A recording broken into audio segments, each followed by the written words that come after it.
www.radiomesra.com.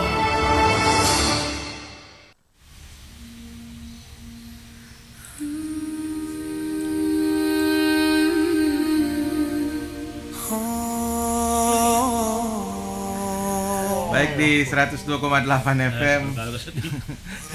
Dia nak connect kode. Aduh. Ya, kita mulai lagi untuk hari ini di Dialog Sore Ramadan. Sudah hadir bersama kita Bang Ude, hostnya Jana, dan nanti ada Sikri yang membuka mengawali dengan ayat suci Al-Quran. Masjid di Lenungang sudah menyapa. Masjid Al-Hidayah kalau tidak salah. Assalamualaikum Desa Lenungang mendengarkan. Ya, memang ada beberapa masjid dari informasi yang kita dapatkan, live juga siaran kita Bang Ude, alhamdulillah. Siap. Termasuk yang di Lembah Harapan, Al-Afiyah, Pak Umar, tokoh masyarakat. Ya, alhamdulillah. Iya. Ada juga di atas dekat Kodim, saya lupa namanya masjid Nurul Islam bukan? Nurul Islam kayaknya. Itu mungkin yang agak masuk ke dalam itu. Oh. Yang jalan tembus ke Lapak Dek. Masjid Ya. apa di situ? Informasi dari Pak Madi, ada salam untuk pengurus masjid di situ, katanya. Itu mulai dari dialognya Bang Ude juga disiarkan Radio Mesra. Selamat. Alhamdulillah. Iya. Dan kemarin juga ternyata di Rujab Mesra Monalah. Oke, silakan Ibu Nurjana. Nurjana. Silakan. Assalamualaikum warahmatullahi wabarakatuh. Waalaikumsalam warahmatullahi wabarakatuh. Selamat bergabung kembali bersama kami di 102,8 Mesra FM dalam program Obrolan Sore Ramadan bersama Ustaz Hayadi. Iya. Seperti biasanya setiap sorenya kita akan membahas topik-topik keagamaan selama bulan Ramadan. Tapi sebelum itu terlebih dahulu kita dengarkan lantunan ayat suci Al-Quran yang akan dibacakan oleh Zikri. أعوذ بالله من الشيطان الرجيم يسألونك عن الأنفال قل الأنفال لله والرسول فاتقوا الله وأصلحوا ذات بينكم وأطيعوا الله ورسوله إن كنتم مؤمنين إنما المؤمنون الذين إذا ذكروا الله وجلت قلوبهم وإذا تليت عليهم آيات زادتهم إيمانا وعلى ربهم يتوكلون الذين يقيمون الصلاة ومما رزقناهم ينفقون صدق الله العظيم. Oke. Sadaqallahul Azim. Sadaqallahul Azim. Bacaan ayat suci Al-Quran dari saudara Zikri. Seperti biasanya sebelum kita masuk ke pembahasan, terlebih dahulu kita dengarkan fadilah malam ke-11 Ramadan sekaligus mungkin gambaran terkait tema yang akan kita bahas pada sore hari. Oke, baik. Ustaz. Bismillahirrahmanirrahim. Assalamualaikum warahmatullahi wabarakatuh. Waalaikumsalam warahmatullahi wabarakatuh. Alhamdulillah wa syukurillah wa la haula wa la quwwata illa billahil aliyil azim. Asyhadu an la ilaha illallah wahdahu la syarikalah wa asyhadu anna Muhammadan abduhu wa rasuluhu la nabiyya ba'da. Allahumma shalli ala sayyidina Muhammadin wa ala alihi wa sahbihi ajma'in, amma ba'd. Insan Mesra di mana saja berada, alhamdulillah kita bersyukur kepada Allah. Kita masih dipertemukan kembali meskipun ada suara tidak ada gambar, tapi kalau melalui Mesra Radio insya Allah ada. Iya, Facebook.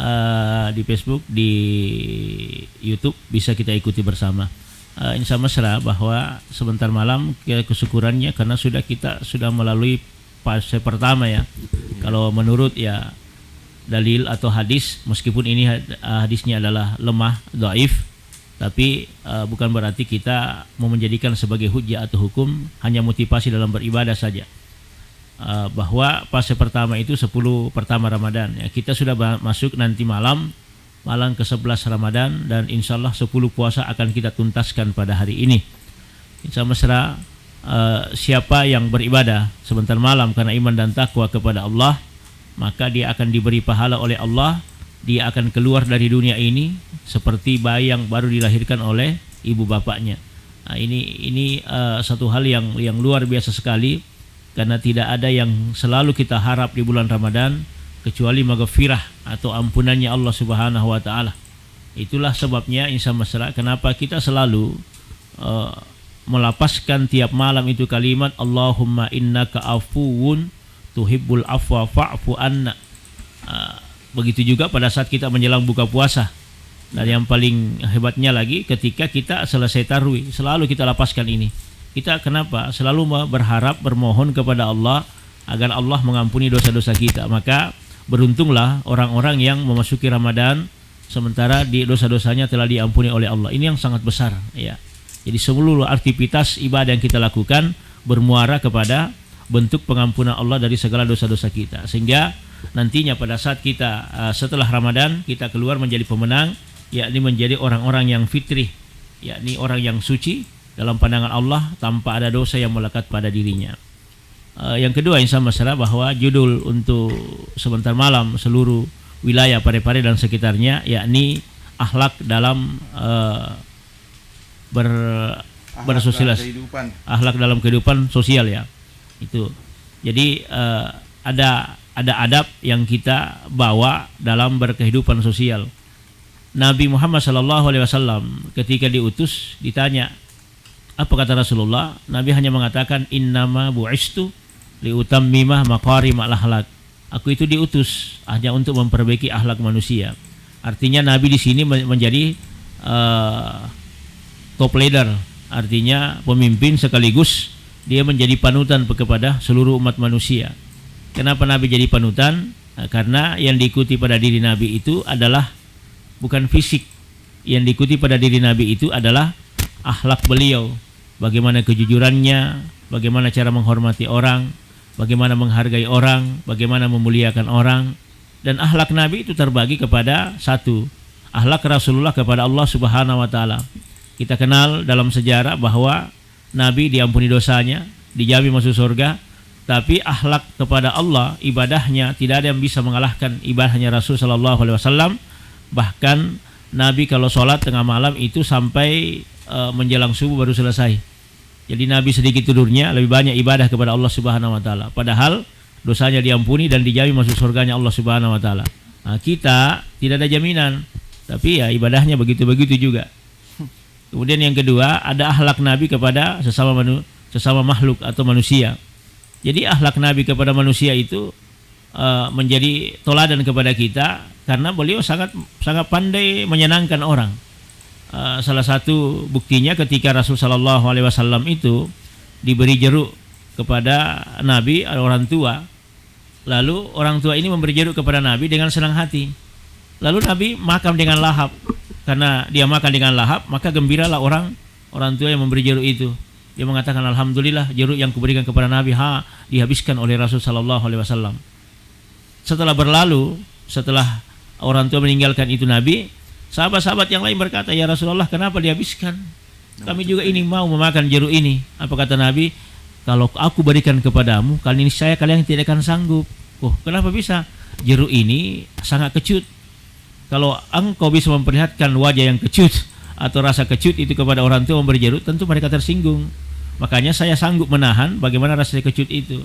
Nah, ini salah satu bentuk bagaimana Rasul sallallahu alaihi wasallam dalam bermasyarakat, dalam bersosialisasi, Nabi tidak pernah menyakiti perasaan orang lain. Yang kedua, Nabi juga menghargai sahabat beliau. Ketika Nabi bertamu di rumah sahabat beliau, sementara Nabi dalam keadaan puasa sunnah, lalu Nabi dikasih air minum. Nabi ambil air minum itu lalu dia minum. Lalu ketika ditanya, "Kenapa diminum ya Rasulullah?" Apa kata Nabi? "Sesungguhnya menghargai orang itu jauh lebih tinggi pahalanya daripada melanjutkan puasa sunnah." Inilah akhlak dalam bermasyarakat sosial kita. Nah, kalau ini yang dibawa dalam masyarakat kita, alhamdulillah enak. Maka kita akan berkata, "Gemah ripah lo jenawi tuntum raharjo." Artinya bahwa masyarakat kita sudah mengarah kepada masyarakat yang baldatun thayyibatun wa rabbun ghafur. Iya. Masyarakat yang bagus, yang dipenuhi rahmat, dan masyarakat yang diampuni oleh Allah. Kenapa? Karena akhlaknya dalam bermasyarakat, akhlaknya dalam bersosial, alhamdulillah semuanya sudah kategori dalam masyarakat yang Islami. Artinya selalu mengedepankan ajaran-ajaran Islam. Kenapa? Karena Islam itu al-Islamu ya'lu wa la yu'la alaihi. Islam itu tinggi dan tinggi, tidak ada yang melebihi daripada itu. Maka ketinggian Islam itu harus dibarengi dengan akhlak yang mulia. Demikian insya Allah. Ya, demikian Ya. Fadilah malam ke-11 dari Ustaz Hayadi. Dan sebelum kita masuk ke pembahasan utama, untuk insan musra di luar sana yang tertarik berinteraksi bersama kami atau mengirimkan pertanyaan, dapat langsung mereach out kami di kolom komentar Facebook Musradio Parepare, atau dapat langsung menelpon di 085395350907.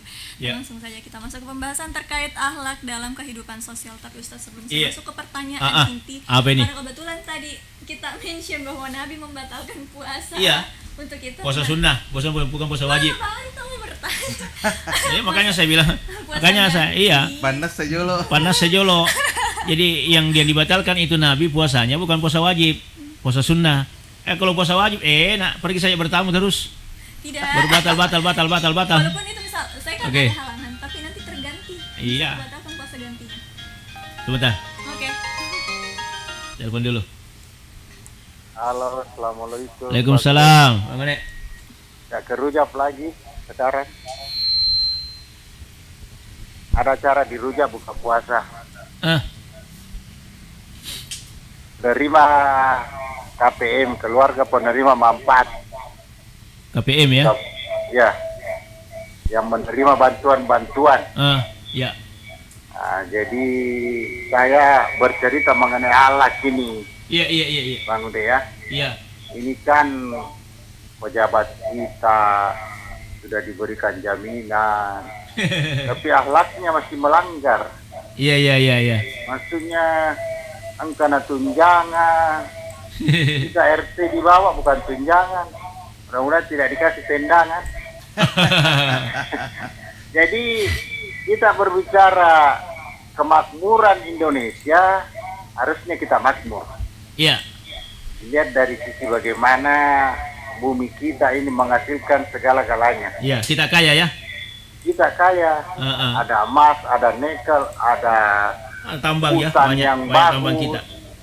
Minyak. Tapi minyak, kalau di Malaysia itu saya pernah tanya Bang Ude, itu kalau sudah orang janda dapat 400 ringgit per bulan. Iya. Ya, tunjangan dari Kalau negara dia ya. masih bujang, 150 ringgit. Baik. Banyak itu. Bagaimana Indonesia tidak bisa begitu? Jadi saya bertanya begini Bang Ude. Iya. Kalau akhlak kita sudah buruk begini, bagaimana setelah masuk KPK tertangkap, tapi mak dada mau pikir lalas. Bagaimana hukumnya setelah dia ditahan, dia menyumbang, dia memberikan santunan, dia memberikan apa? Apakah sudah terbalas itu dengan memberikan begitu? Iya. Assalamualaikum. Waalaikumsalam warahmatullahi wabarakatuh. Ketika ada pejabat yang korupsi misalnya, ya, taruhlah dia mengambil uang rakyat, kemudian dia berniat untuk tobat, maka semua uang itu harus dikembalikan kepada rakyat. Itu haknya seperti itu dalam tobat ya. Itu aturannya sebenarnya. Jadi inilah wajah kita yang sesungguhnya ditangkap saja sama KPK masih sempat jadi artis ya. Masih sempat kita tidak punya rasa malu, hilang rasa malu kita. Jadi sehingga inilah kata Nabi, al-haya'u minal iman. Malu itu sebahagian daripada iman. Jadi hal-hal yang kecil saja kalau kita mau jaga akhlak kita, terutama gini, Bang One, ini kan ada programnya Pak Prabowo sebenarnya kan, namanya makan bergizi gratis. Iya. Ini kan diperuntukkan kepada guru sebenarnya, diperuntukkan kepada siswa, untuk ke depan 20 tahun ke depan agar siswa itu pertama mengatasi malas stunting, yang kedua memperbaiki gizi. Nah, ketiga gizi anak-anak sekolah bagus, maka minimal dia cerdas, dia bisa berpikir dengan baik, cerdas otaknya, cerdas fisiknya, dan cerdas keterampilannya. Yeah. Ini tujuannya sebenarnya, sehingga ada MBG. Tapi kan ini kan di kenyataan di lapangan kan tidak real seperti itu, tidak real. Tapi ada guru juga Ya katanya memang ada untuk guru. Tapi niat sebenarnya adalah untuk siswa. Harusnya itu yang diperhitungkan. Karena kalau guru yang mau ambil yang seperti itu, mohon maaf, guru kan punya tunjangan. Iya. Guru punya gaji dan tidak ada peruntukan untuk seperti itu. Niat sebelumnya adalah untuk siswa.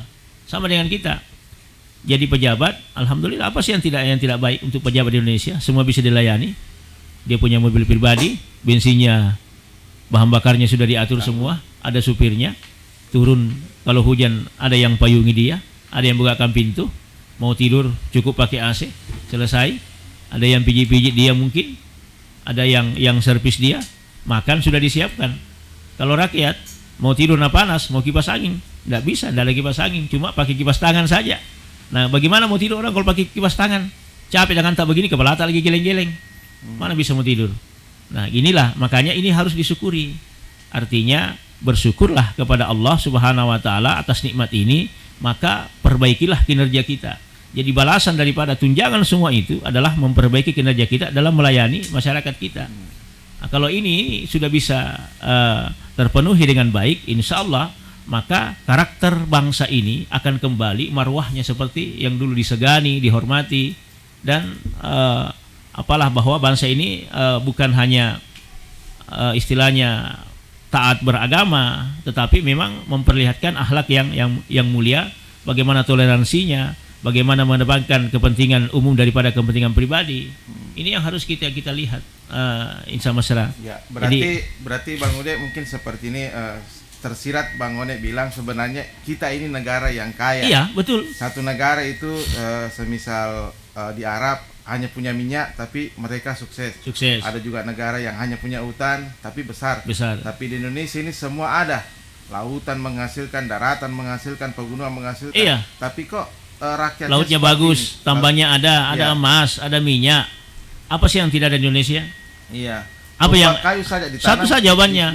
Satu jawabannya 31 kali ya. Ingat ya, Bang Dimas, insya mesra, Bang One, 31 kali Allah melapaskan dalam Al-Qur'an pada surah Ar-Rahman, fabi ayyi ala'i rabbikuma tukatsiban. Nikmat yang mana sih yang kamu ingkari, wahai anak bangsa Indonesia?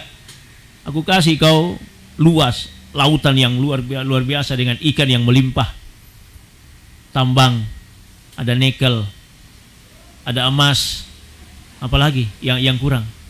Curah hujan bagus, air melimpah, apalagi yang kurang? Sekarang ada minyak. Kita kurang bersyukur kepada Allah Subhanahu wa taala.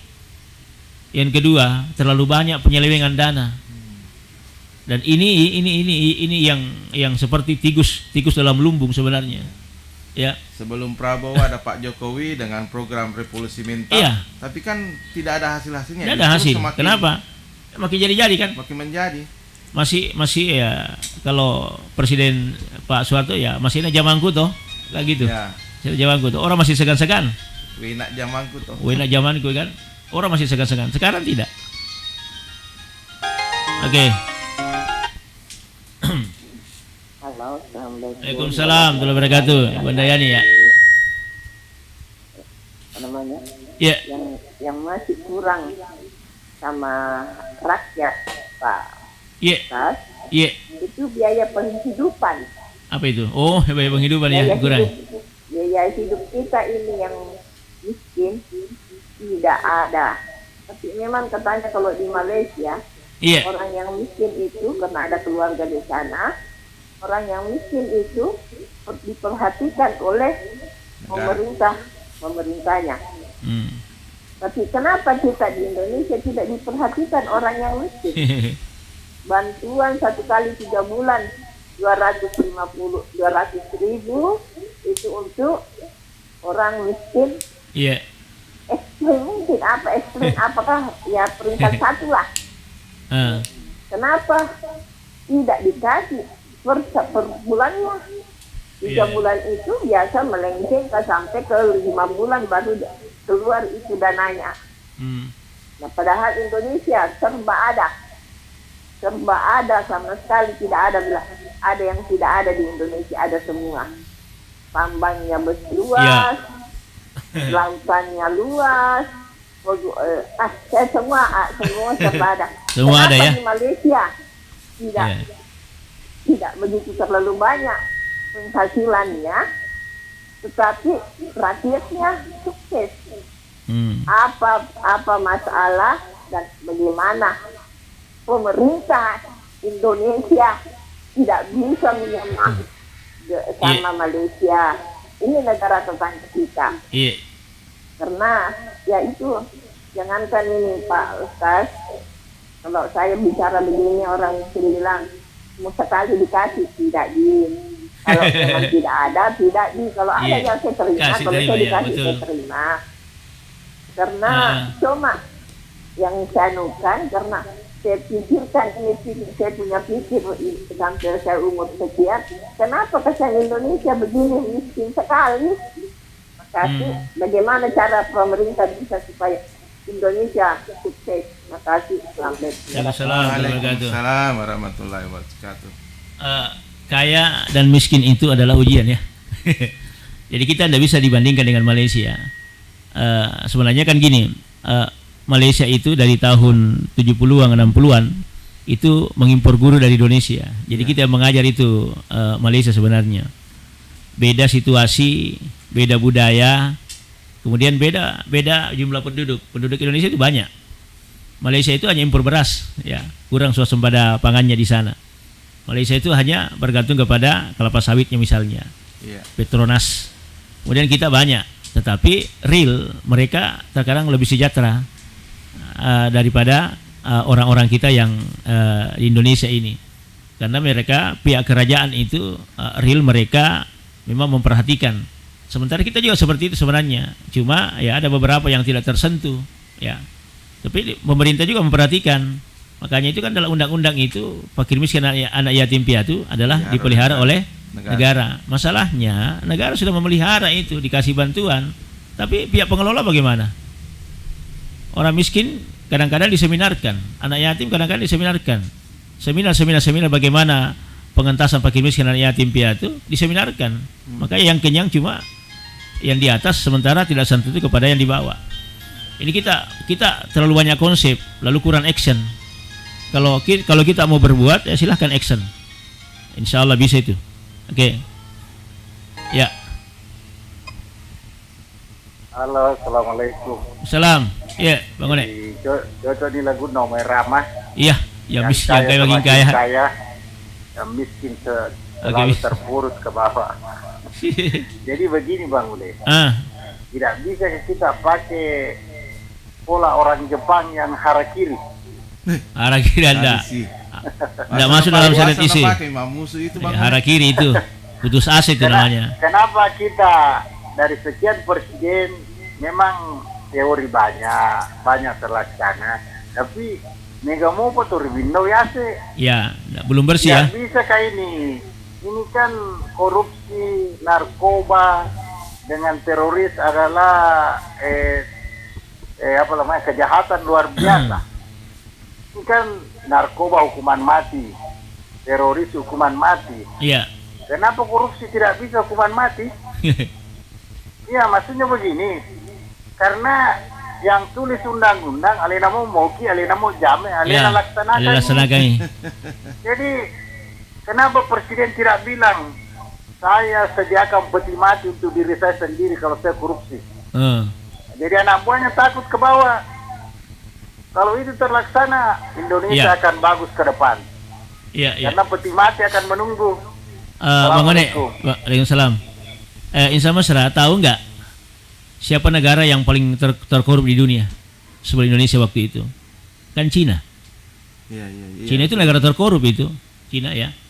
Bahkan dia hancur ketika terjadi perang antara Jepang Cina, sampai mereka kehilangan pemimpin. Tapi mereka bisa membenahi dirinya. Sehingga penetapan hukuman atau punishment kepada koruptor itu harus hukum mati. Ya, itu pun hukum mati masyarakat Cina yang koruptor itu ya masih banyak melakukan. Kita di Indonesia belum digodok undang-undangnya. Ya seperti itu. Ya, malah ketika ditangkap oleh KPK ya malah selfie-nya luar biasa, malah ambil gaya lagi. Ya kan gitu. Justru, jadi ini ya seperti yang Bang Ude bilang, justru ini kan sementara sudah berapa tahun ini digodok undang-undang perampasan hak, tapi kan belum kelar-kelar juga. Belum kelar ya. Banyak kepentingan di situ. Itulah terlalu banyak hal-hal yang mungkin mau dibenahi. Tapi ketika kita mau berbuat, tidak ada yang tidak bisa dan tidak ada yang tidak mungkin. Ketika kita mau melakukan semua itu, yang jelas niat hanya memperbaiki, selesai. Tidak perlu terlalu banyak teori. Tetapi cukup satu saja, laksanakan perintah itu. Itu kan sudah bagus. Ada beberapa menteri kita di kabinet Prabowo, alhamdulillah, itu kan luar biasa prestasinya. Termasuk Menteri Pertanian, dirjen-dirjen yang tidak mau akur dan selalu mengambil segala sesuatu ketika di bawahannya, maka oke, sudah harus angkat kaki dari posisi itu, ganti yang lebih baik. Itu kan sudah hal yang sangat contoh yang bagus sekali kepada bawahan, kepada atasan atau kepada kementerian yang lain. Kemudian misalnya di Kementerian Agama, apa kata Pak Prof Nasaruddin Umar? Beliau mengatakan lebih baik sedikit tapi berberkah daripada banyak dikejar-kejar. Ya kan gitu. Sampai hari ini kan beliau hanya menerima gaji menteri, tidak menerima gaji sebagai imam besar, tidak menerima gaji sebagai guru besar. Kenapa? Karena dia lepaskan jabatan itu. Ini harus jadi contoh kepada kita sebenarnya yang seperti ini. Berani dulu kepada hal-hal lain, kepada diri sendiri. Dan ketika diri sendiri kita bisa laksanakan, maka orang lain akan mengikut kepada kita. Nah, gitu. Berani dulu di situ. Jangan mengambil yang bukan hakmu. Kalau dalam Al-Qur'an pencuri itu, kalau dalam Al-Qur'an itu syariat Islam, as-sarikatu was-sarikatu faqta'u aydiyahuma. Pencuri laki-laki dan perempuan yang kedapatan mencuri dan 4 orang saksi melihatnya dalam fikih, maka dia harus potong tangan. Tidak ada penjara, dipotong saya tangannya, baru lepaskan, selesai. Jadi orang sudah tahu, pangainya, itu pelimana, tapi masih mencuri, potong silang. Kalau sudah tangan kanannya dipotong sedikit sini, maka yang dipotong lagi kakinya, potong silang. Masih mencuri lagi, potong lagi. Jadi begitu terus.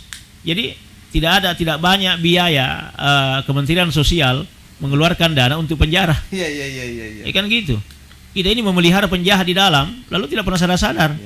Keluar masih begitu, bahkan di dalam masih melakukan transaksi. Ya. Dan hampir semua, bukan hampir, semua lapas di Indonesia itu over capacity. Over capacity, betul. Dan kalau menurut pengalaman, bukan pengalaman, sebenarnya informasi yang saya dapatkan, Bang Ude, justru setelah masuk mereka lebih luas bergerak karena di penjara itu ketemu dengan teman-temannya, dengan temannya bisa bikin jaringan sendiri dalam kan? Saya begitu sendiri. Karena sempat berdiskusi dengan Pak Kepala Lapas Pak Martin beberapa waktu lalu memang begitu semua. Seperti di lapas itu kalau saya tidak salah personilnya cuma 36. Nah sedangkan warga binaan itu ada lebih dari 400. Terlalu sedikit. Apa yang jadi kendala juga sebenarnya begitu, karena memang kurang lapangan pekerjaan. Lalu masyarakat kita sok gengsi kalau kerja-kerja untuk misalnya bagian-bagian kebersihan, sok gengsi ketika mau kerja penjaga toko. Tapi mereka tidak pernah berpikir ini halal. Ya, tidak ada pikiran seperti itu. Pikiran masyarakat kita yang penting banyak. Imun ripi halalana. Halal gitu. Iya. Kanya nih, kanya kok ini makutana. Jana silakan. Apa? Tadi kita jawab. Kenapa wajib? Isi wajib ya. yang boleh diganti itu adalah puasa wajib yang misalnya tiba-tiba puasa, tiba-tiba haid. Nah, ini diganti puasa. Tapi kalau perempuan haid tidak sholat, tidak diganti. Lo tahu nggak? Tahu. Apa? Kenapa sholat tidak diganti? Kenapa puasa diganti? Itu perempuan haid yang tidak diganti sholatnya kan? Tapi perintah ada, kalau perempuan haid ganti puasa. Puasa itu hanya sama-sama wajib. Bedanya di mana? Sholat itu adalah hampir tiap hari antum kerjakan. Puasa hanya sekali dalam setahun. Kemudian haidnya perempuan adalah ibadah. Ya, ibadah itu. Apa ibadahnya perempuan ketika haid? Jangan pegang Al-Quran, jangan masuk di masjid. Berarti Anda taat kepada larangan. Itulah kenapa tidak ada hadis Nabi dan perintah secara syariat yang syar'i bahwa perempuan haid ketika tidak sholat boleh mengganti sholatnya di hari lain. Tidak. Yang diganti itu adalah puasa saja. Nah, gitu. Jadi kalau puasa qada kita mengganti begitu, misalnya kita puasa kada tiba-tiba bertamu, itu kan wajib hukumnya. Maka tidak boleh dibatalkan. Yang boleh dibatalkan itu adalah satu, puasa Syawal. Sunnah semua itu.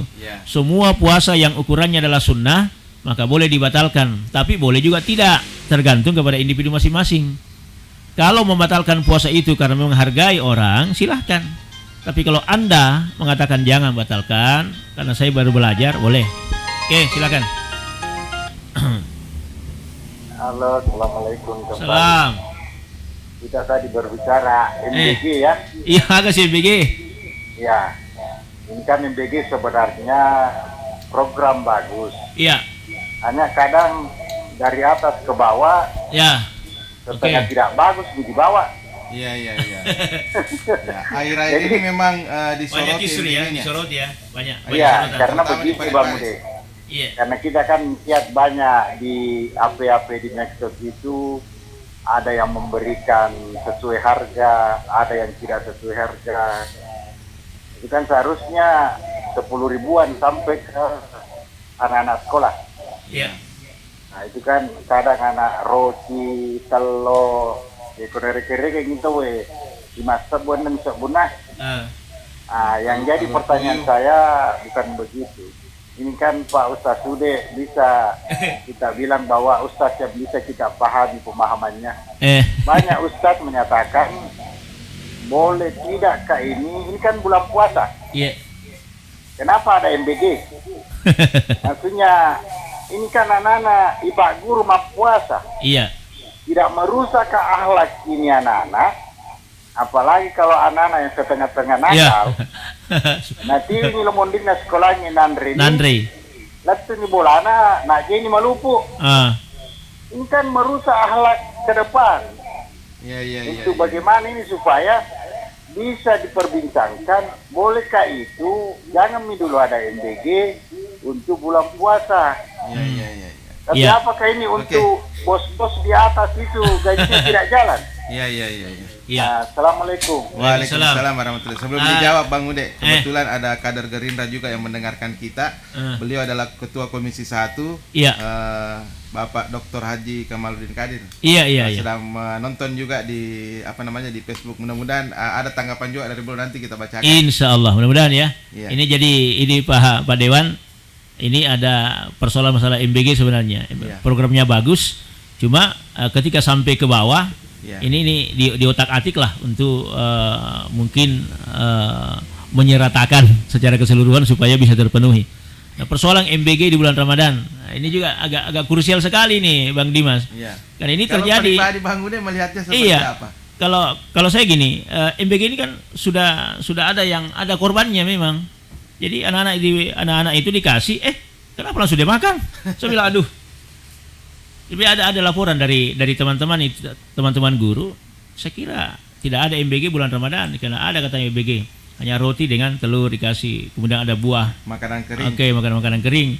Ya tapi kalau dibagi pas pulang sebelum pulang sekolah, jam 12 itu sempat anak-anak makan. Saya bilang, cocok dibilang Bang One, bisa merusak generasi kita dan itu godaan. Seperti itu. Ketika sampai di rumah enggak diperhatikan lagi itu MBG seperti itu.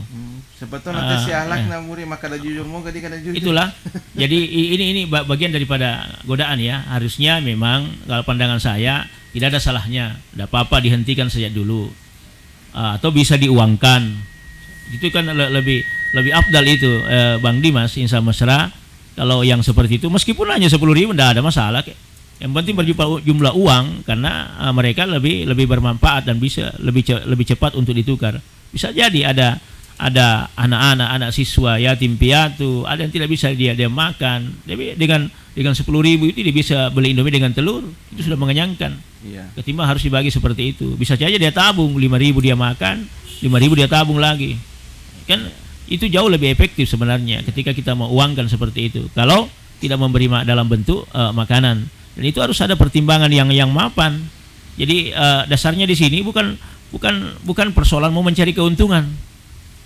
Dananya MBG itu kurang lebih 300,6 triliun kalau tidak salah yang sempat saya lihat itu.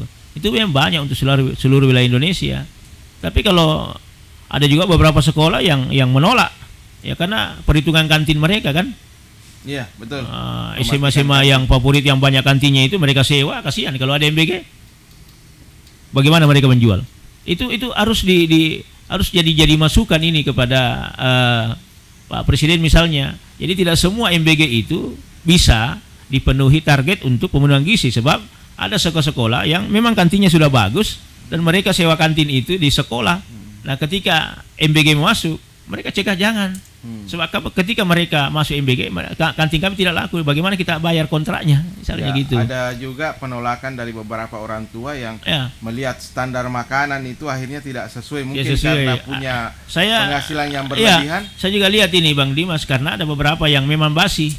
Iya. Sudah jam 3 mungkin sudah digoreng itu nasi goreng. Sampai di sekolah sudah berair semua. Ada jamur. Saya ini tidak bisa. Saya katakan simpan, berikan saja kepada ayam atau apa saja, tapi yang lain-lain bisa diselamatkan, ambil. Masih bisa itu. Kayak telurnya, apanya saja, lauknya bisa. Jadi mungkin memang harus dipertimbangkan ulang lah. Sekiranya memang pemangku kebijakan bisa mengatakan ya stop untuk MBG tahun ini dulu, stop dulu. Nanti ke depannya habis Ramadan kita lihat bagaimana prospeknya. Oke, kita lihat. Kan ada evaluasi. Ada evaluasi. 1 tahun kita laksanakan, evaluasi dulu bagaimana perkembangan cara berpikirnya anak-anak ketika sudah makan MBG. Itu harus ada penelitian. Bagaimana tingkat gizinya? Bagaimana kecerdasan otaknya ketika dia sudah makan telur setiap hari misalnya. Dia minum susu misalnya. Itu kan harus ada penelitian seperti itu. Jadi jangan kita hanya memberi lalu tidak pernah ada follow up-nya. Oh, dari evaluasi semua begini. Itu harus dilihat ya. Belum lagi nih protes ibu-ibu semenjak katanya ada MBG, harga ayam, telur naik semua. Naik semua. Pokoknya naik semua. Apalagi dekat Ramadan katanya itu.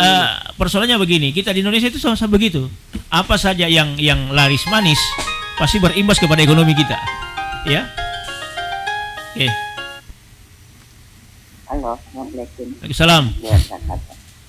Ya, benar itu. Selama ada MBG, harga barang saya sebagai rumah tangga, harga barang itu melonjak tinggi. Yang tidak melonjak cuma beras. Minyak kalau dikeluarkan dari Bulog itu sudah lompat juga harganya. Jadi saya sebagai orang tua tidak senang sama MBG. Karena apa? Harga di pasar boleh kita lihat. Sayur itu biasanya sayur kangkung itu kalau 1 ikat dia besar, sekarang dirobah bagi 2. Jadi sama harganya 5.000 juga yang dulunya. Bu Handayani. Iya. Kalau pergi belanja di pasar bilang saya bukan personil MBG. Saya sudah bilang Pak, di pasar Perumnas. Iya. Ini sayur-sayuran, kita ini pembeli bukan MBG. Iya. Bukan penghasil MBG. Karena kebetulan di pasar Perumnas di sini ada dapur MBG di depannya. Iya, betul ada. Jangan kalau memang kita mau jual mahal, bawa di dapur. Jangan jual mahal di masyarakat. Jangan diratakan ya. Cukup sekali penderitaan ibu-ibu. Harga itu ya. Saya kalau macam cabai dengan tomat tidak ada masalah lagi mahalnya. Tapi ini masalah ayam. Karena sekarang tidak ada mahal ikan. Kita sudah ketahui bahwa di laut itu kencang ombak, jadi orang tidak turun. Mahal ikan. Memang tidak ada ikan dilihat di pasar. Ayam potong untuk pengganti ikan kita berikan kepada anak-anak. Itu Allahu Akbar anunya. Mahalnya naik 10.000 per kilo. Bayangkan saja itu. Telur sudah melonjak juga. Karena MBG. Apa itu MBG? MBG kan menghasilkan untuk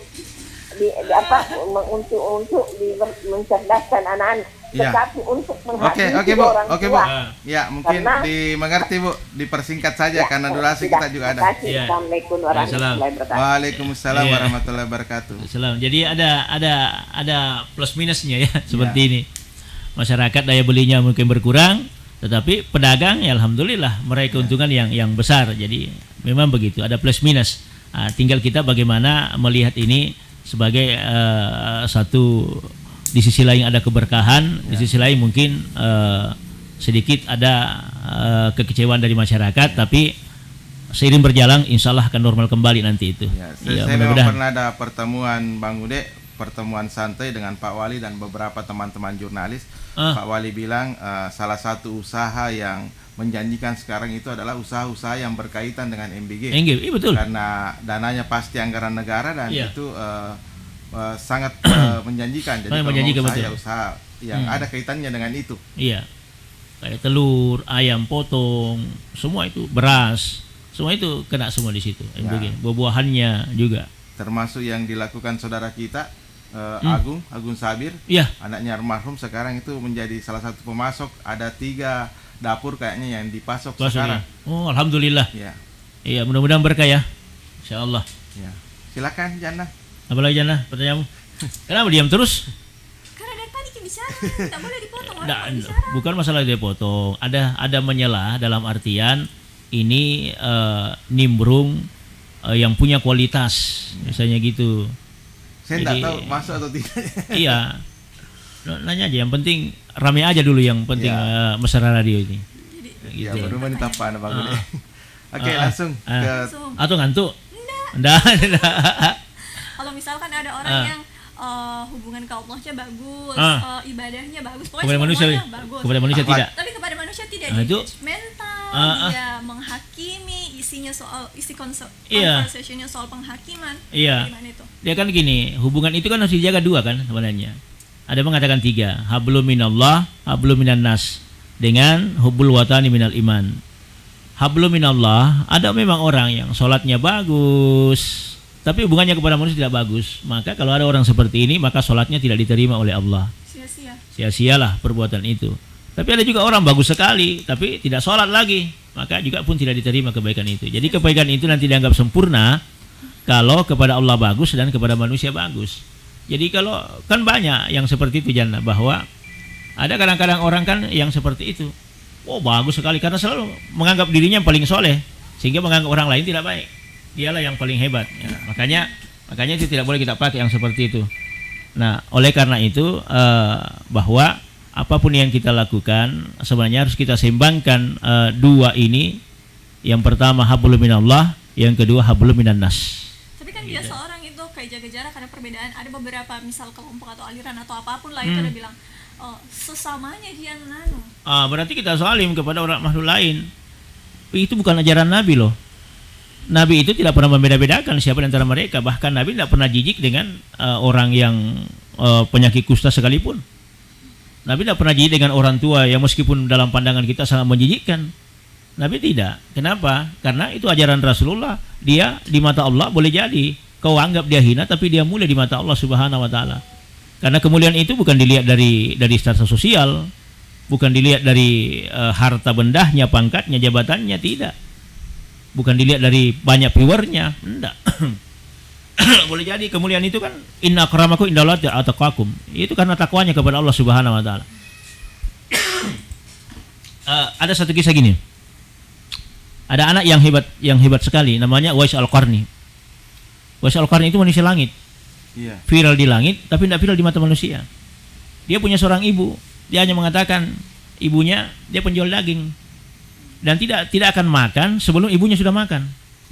Jadi kalau sudah jual daging, pulang ke rumah lalu ada sisa daging, maka dia masakkanlah ibunya.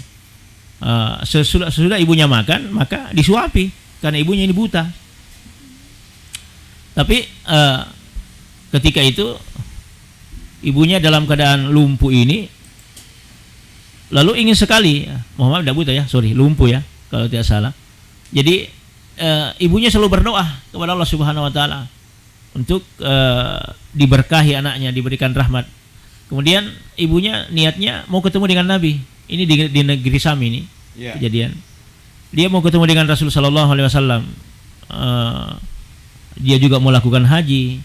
Akhirnya keinginannya itu dipenuhi oleh anaknya. Tidak ada biaya, tapi dia gendong ibunya dari negeri Sam ke Madinah.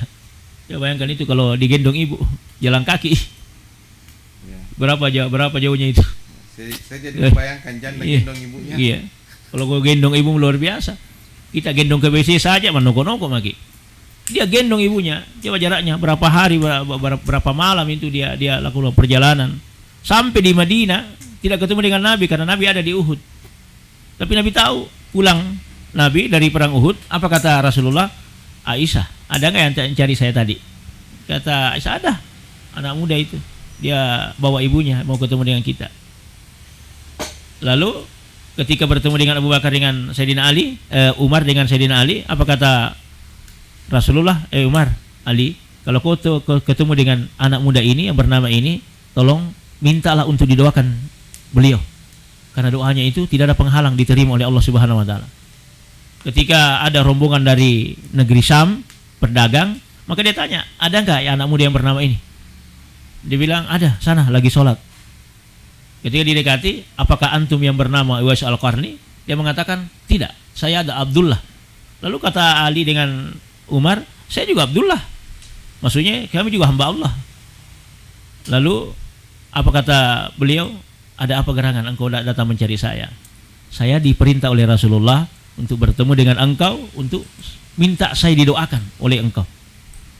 Apa kata Uwais Al-Qarni? Begini saja, hari ini saya kita ketemu, ya.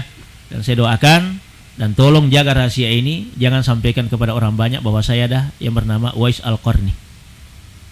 Gitu. Jadi dia rasakan itu hubungannya dia kepada Allah Subhanahu wa taala, hubungannya kepada manusia, dia baik, dia bagus kepada Allah oleh karena dia menggendong ibunya. Jadi saya itu Bang Dimas, kalau ada anak yang sangat taat kepada ibunya, respect sekali saya. Saya sangat simpatik sekali. Kenapa? Karena ibu itu telapak kakinya itu surga itu. Jadi junjung tinggi lah ibu kita. Kenapa? Ketika dia masih ada di dunia, ayo berbuat baiklah. Berbuat baik, junjung tinggi ibumu. Junjung tinggi ibumu, hormati dia. Ya kau dia musuh-musuh. Kelak nanti kau akan ingin menggendongnya, tidak ada lagi. Ya, tidak ada lagi. Saya jadi teringat ini tokoh kita di Parepare, itu Pak Ketua DPRD, Pak Dr. Pak Insinyur Kadir Kadir dan Pak Dr. Kamaluddin Kadir. Begitu beliau selalu memuliakan ibunya. Pantas dia jadi anggota dewan, terpilih betul. Dua ibunya ini. Dua ibu ini. Saudara menjadi anggota dewan, tambah lagi satu iparnya. Subhanallah. Jadi hampir setiap kegiatan utama seperti kemarin pada saat 10 tahun Mario Group, beliau menghadirkan ibu mereka, betul. Dan memberikan apresiasi khusus di tengah bahwa ini adalah hasil dari doa ibu. Dan memang itu sangat luar biasa. Jangan tidak akan pernah sia-sia yang namanya doa ibu dan penghormatan seorang anak kepada ibu. Tidak pernah sia-sia itu. Ya. Jadi tetap kita berbakti kepada ibu kita, kedua orang tua kita. Oke. Jangan terlalu larut di sini. Kita semakin mepet ini waktunya, selain juga perhitungan waktu untuk buka ini semakin panjang karena selalu ada yang baru yang masuk. Mungkin sudah closing. Bisa closing. Baik, insyaallah. Kembali saya mengulangi bahwa insyaallah sebentar malam untuk wilayah Parepare, judul yang dibahas seluruh wilayah Parepare di masjid-masjid, yakni tentang akhlak dalam bermasyarakat sosial. Semoga akhlak ini ke depan insyaallah kita memang patokannya kepada Rasul sallallahu alaihi wasallam. Jangan pernah membeda-bedakan manusia di antara kita, semua sama dalam pandangan Allah. Yang mulia siapa yang paling bertakwa kepada Allah Subhanahu wa taala. Kemudian yang kedua adalah fadilahnya sebentar malam ke-11. Siapa yang beribadah, maka Allah akan memberinya pahala seperti dia dilahirkan oleh ibu bapaknya. Demikian bila taufiq hidayah. Assalamualaikum warahmatullahi wabarakatuh. Waalaikumsalam warahmatullahi wabarakatuh. Itu dia dialog kita pada sore hari ini. Besok kita kembali bertemu di jam yang sama dengan tema yang berbeda. Untuk insan mesra di luar sana yang ingin kembali mendengarkan siaran ini, dapat Anda dengarkan di Radio Mesra 102,8 FM pada pukul 6 pagi. Dan Assalamualaikum warahmatullahi wabarakatuh. www.radiomesra.com